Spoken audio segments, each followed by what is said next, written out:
और पाठशाला में सबसे पहले इस वक्त की बड़ी खबर आपको बता देता हूं। लोकसभा चुनाव के लिए बीजेपी की दूसरी लिस्ट आज जारी हो गई है। दूसरी लिस्ट में बीजेपी के 72 उम्मीदवारों के नाम का ऐलान कर दिया गया है। अब तक बीजेपी दो लिस्ट में कुल मिलाकर 267 उम्मीदवारों के नाम की घोषणा कर चुकी है। दूसरी लिस्ट में महाराष्ट्र, हरियाणा जैसे राज्यों के कैंडिडेट्स का नाम जो है वो रख दिया गया है। दूसरी लिस्ट में बड़ी खबर यह भी है कि यूपी और बिहार के कैंडिडेट्स का नाम दूसरी लिस्ट में है ही नहीं। बीजेपी की दूसरी लिस्ट में दिल्ली की 2 सीटों के कैंडिडेट के भी नाम हैं और बड़ी खबर यह है कि दिल्ली की जो 7 सीटें हैं उनमें 6 सीट पर बीजेपी ने कैंडिडेट बदल दिए। सिर्फ और सिर्फ मनोज तिवारी हैं जिन्हें फिर से टिकट दिया गया है। गौतम गंभीर ने तो खुद ही न लड़ने का फैसला कर लिया था। इसके अलावा अगर आप देखें जो 5 और कैंडिडेट थे वो सारे नए कैंडिडेट बीजेपी ने दिल्ली में उतारे हैं। तो बड़ी खबर, इस लिस्ट में कई ऐसी चीजें हैं जो बता रही हैं कि बीजेपी की स्ट्रैटेजी क्या रहने वाली है और किस तरह से ये लिस्ट तैयार की गई है। बीजेपी की लिस्ट में जो बड़े नाम हैं उनके बारे में भी आपको बता देता हूं। नागपुर से नितिन गडकरी के नाम का ऐलान कर दिया गया है। करनाल से मनोहर लाल खट्टर को टिकट दिया गया है, जिन्हें कल ही मुख्यमंत्री पद छोड़ना पड़ा था। आज उन्हें लोकसभा चुनाव का टिकट मिल गया है। इसके अलावा मुंबई नॉर्थ से पीयूष गोयल को टिकट मिला है, जो फिलहाल राज्यसभा में आते हैं। हिमाचल के हमीरपुर से अनुराग ठाकुर को टिकट मिला है, जो अभी मौजूदा सरकार में आईएनबी मिनिस्टर हैं।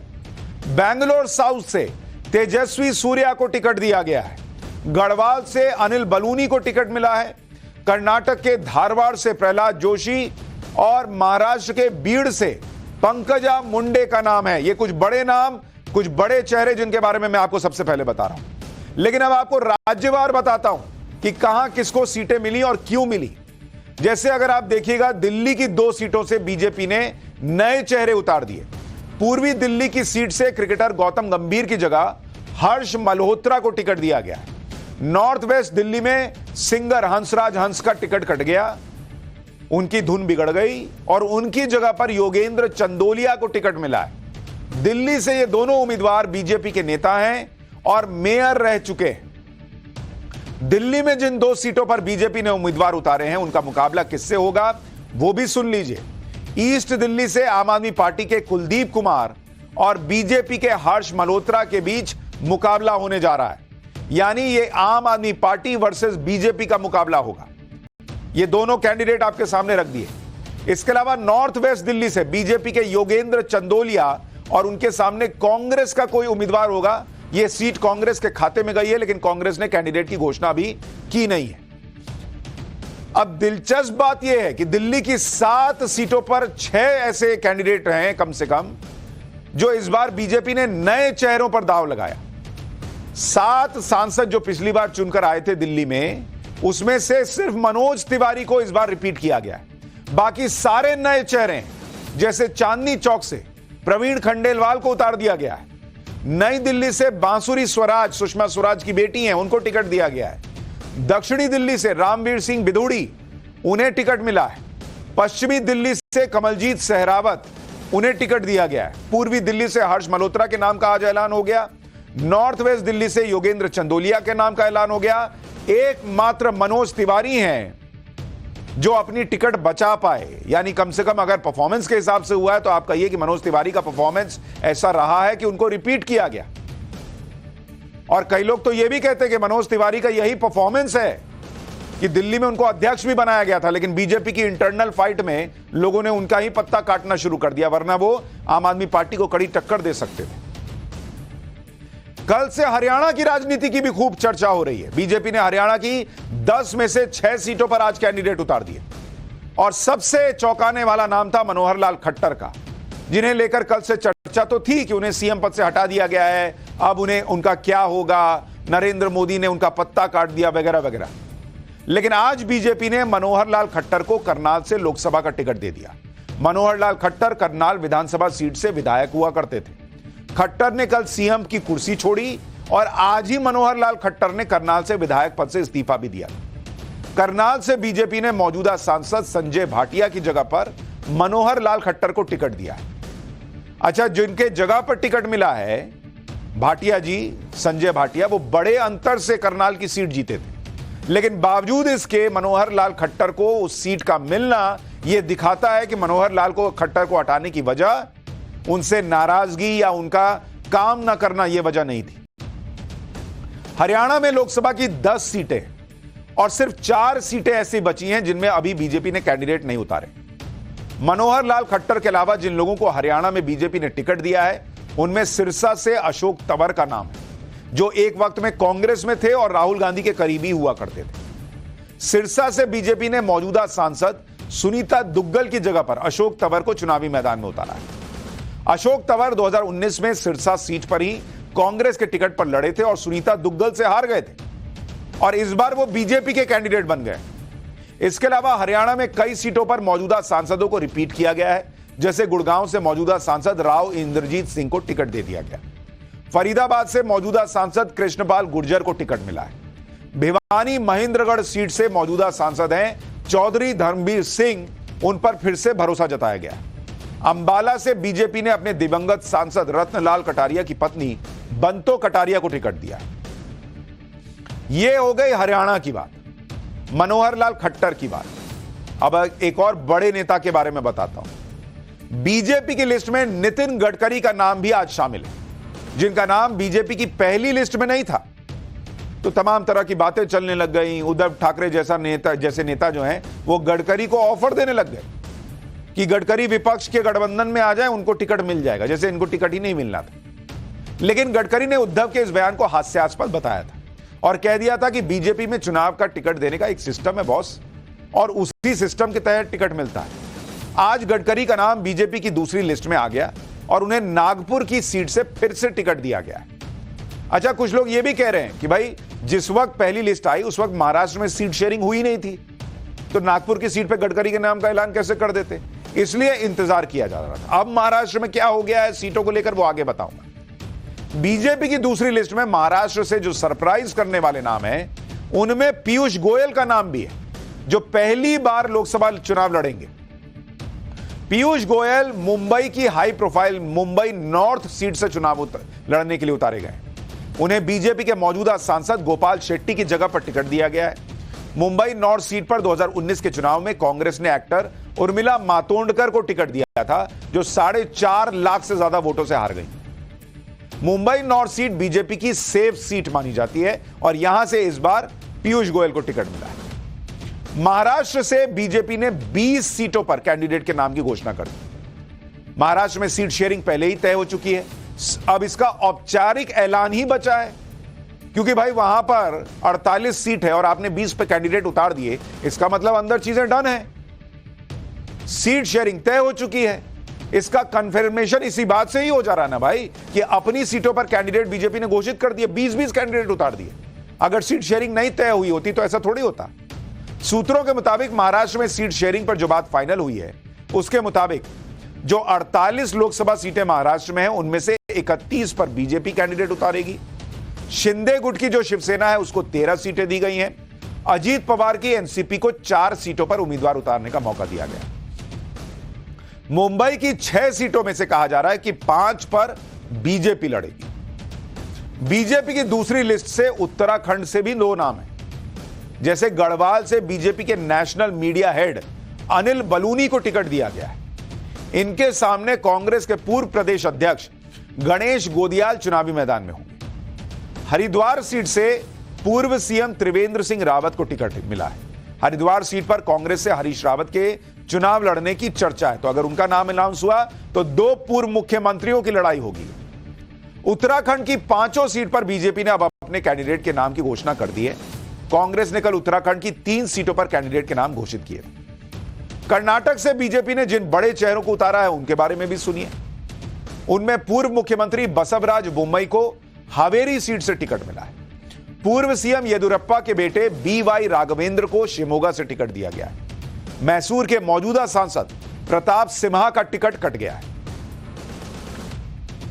इसी तरह कर्नाटक से अगर आप देखेंगे वहां पर कुछ और बड़े नाम हैं जिनको टिकट मिला है, उनके बारे में बताऊंगा। दूसरी लिस्ट में मध्य प्रदेश से बीजेपी ने 5 सीटों पर कैंडिडेट के नाम घोषित कर दिए। छिंदवाड़ा सीट जहां पर कांग्रेस ने नकुल नाथ को उतारा है, वहां बीजेपी ने विवेक बंटी साहू को टिकट दिया है। धार से मौजूदा सांसद छतर सिंह दरबार की जगह पर पूर्व सांसद सावित्री ठाकुर को बीजेपी ने टिकट दिया। इंदौर से मौजूदा सांसद शंकर लालवानी को फिर से टिकट मिला है। बालाघाट सीट पर भारती पारधी को नए चेहरे के तौर पर उतारा गया। उज्जैन से अनिल फिरोजिया को फिर से टिकट मिला है। बीजेपी की दूसरी लिस्ट में यूपी बिहार का नाम ही नहीं है। यूपी में कम से कम 24 सीटें ऐसी हैं जिसमें अभी बीजेपी ने कैंडिडेट के नाम नहीं घोषित किए। बिहार में किसी भी सीट पर अभी तक कैंडिडेट के नाम की घोषणा बीजेपी ने नहीं की। बिहार में अभी गठबंधन में सीट शेयरिंग को फाइनल टच दिया जा रहा है, कहा जा रहा है। चिराग पासवान के मामले को संभाला जा रहा है। आज बीजेपी अध्यक्ष जेपी नड्डा चिराग पासवान से मिले हैं, जिसके बाद चिराग पासवान ने ऐलान कर दिया कि बिहार में सीटों के बंटवारा हो गया है, जल्द ऐलान होगा। पहले ऐसी खबरें थी कि चिराग पासवान सीट शेयरिंग को लेकर नाराज हैं, यहां तक कि उनसे आरजेडी के साथ जाने पर सवाल होने लगे थे। लेकिन इससे पहले स्थिति बिगड़ती और कोई खेला होता, बीजेपी ने एक्टिव होकर मामला संभाल लिया। एनडीए में चिराग पासवान और पशुपति पारस दोनों शामिल हैं। बीजेपी के लिए चाचा और भतीजे को साथ रखने की चुनौती थी। चिराग और पशुपति पारस दोनों रामविलास पासवान की सियासी विरासत पर दावा ठोकते रहे। हाजीपुर सीट को लेकर भी टकराव है, जहां से पशुपति पारस अभी सांसद हैं और चिराग पासवान इसी सीट से लड़ने के लिए अड़े हैं, क्योंकि यहां से उनके पिता भी सांसद रहते थे। सूत्रों के मुताबिक खबर है कि बिहार में बीजेपी ने हाजीपुर सीट चिराग पासवान को दे दी। बिहार में एलजेपी के कोटे की 5 सीट चिराग पासवान के पास गई है। कहा जा रहा है कि बीजेपी ने पशुपति पारस को राज्यपाल बनने का ऑफर दे दिया। पशुपति पारस के दूसरे भतीजे प्रिंस राज पासवान को बिहार में मंत्री बनाया जा सकता है। एक बार चिराग पासवान को सुनिए, फिर आपको बताऊंगा कि बिहार में एनडीए के अंदर सीट शेयरिंग का क्या फॉर्मूला तय हुआ।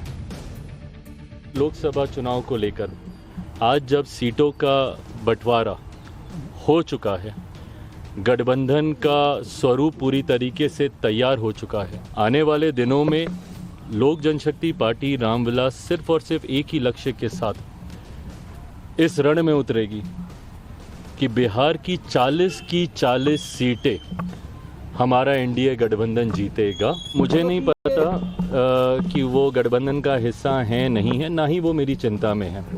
हाँ, इतना मैं कह दूं कि मेरे पास किसी का कोटा नहीं है। मेरी जो सीटें हैं वो सिर्फ मेरी हैं। गठबंधन में कौन है वो है कि नहीं, कौन है नहीं, बाकियों का तो मुझे पता ही है, वो है कि नहीं मुझे नहीं पता। बिहार में जो सीट शेयरिंग का फॉर्मूला तय हुआ है, उसके मुताबिक कहा यह जा रहा है कि बिहार में लोकसभा की कुल 40 सीटें आती। अब सीट शेयरिंग को लेकर क्या फॉर्मूला तय हुआ, जरा सुनिए। बिहार को लेकर कुल सीट वहां पर कितनी है? कुल सीट है वहां पर 40 लोकसभा की सीटें। फॉर्मूला ये बना है, फॉर्मूला क्या बना भाई, कि बीजेपी जो है वो 17 से 18 सीट पर लड़ेगी। जेडीयू को कहा जा रहा है कि 14 सीट मिल जाएगी, यानी जेडीयू की सीटें घट रही हैं। एलजेपी जो है उसको 5 से 6 सीट मिल सकती है। और जो मांझी की पार्टी है एचएएम, हम उसको 1 सीट मिल जाएगी। और उपेंद्र कुशवाहा की जो पार्टी है आरएलएम, उसको भी 1 सीट दी जा सकती है। तो यह फॉर्मूला बना है कि बीजेपी सबसे ज्यादा 17 से 18 सीट पर लड़ेगी। बिहार में बीजेपी अपने गठबंधन को संभाल रही है, वहीं कांग्रेस और आरजेडी गठबंधन में सीटों को लेकर नया टकराव हो गया है। सूत्रों के मुताबिक कांग्रेस ने आरजेडी को 16 सीटों की लिस्ट थमा दी। ये वो सीटें हैं जिस पर कांग्रेस अपने उम्मीदवार उतारना चाहती है। अगले 2 से 3 दिनों में आरजेडी और कांग्रेस के बीच इन सीटों पर अब चर्चा होगी। पिछली बार कांग्रेस 9 सीटों पर लड़ी थी और 1 सीट जीत पाई थी। आरजेडी का तो खाता तक नहीं खुला। बिहार में इतने महीनों की चर्चा के बाद भी अभी तक सीट शेयरिंग फाइनल नहीं हुई है, जबकि नीतीश कुमार के जाने से दोनों पार्टियों के सीटों का कोटा भी बढ़ गया है, लेकिन अभी तक कुछ फाइनल नहीं हो पाया है। इधर बिहार में असदुद्दीन ओवैसी ने इंडी गठबंधन की टेंशन बढ़ा दी। ओवैसी की पार्टी एआईएमआईएम अब कह रही है कि हम बिहार की 11 सीटों पर कैंडिडेट उतारेंगे। इसमें किशनगंज है, अररिया है, कटिहार है, पूर्णिया, दरभंगा, बक्सर, गया, मुजफ्फरपुर, उजियापुर, काराकाट और भागलपुर सीट शामिल है। एआईएमआईएम की तरफ से कहा गया कि उन्होंने इंडी गठबंधन में शामिल होने की कोशिश की थी, लेकिन बात नहीं बनी, इसलिए वो अब अकेले चुनाव लड़ेंगे। किशनगंज से एआईएमआईएम के प्रदेश अध्यक्ष और विधायक अख्तरुल ईमान उम्मीदवार होंगी। एआईएमआईएम ने बाकी सीटों पर भी उम्मीदवार तय कर लिए हैं। उनके नामों का ऐलान कहा जा रहा है कि जल्द हो जाएगा। एक बार एआईएमआईएम के बिहार प्रदेश अध्यक्ष को सुनिए, फिर आपको बताऊंगा कि कैसे ओवैसी के 11 सिपाही राहुल गांधी और तेजस्वी को टेंशन में डालने वाले हैं। बिहार में और राष्ट्रीय स्तर पर हम लोगों ने बड़ी कोशिश की कि सेकुलर वोटों का बिखराव नहीं हो। हम लोगों ने इंडिया गठबंधन के तहत शामिल होने का इरादा किया।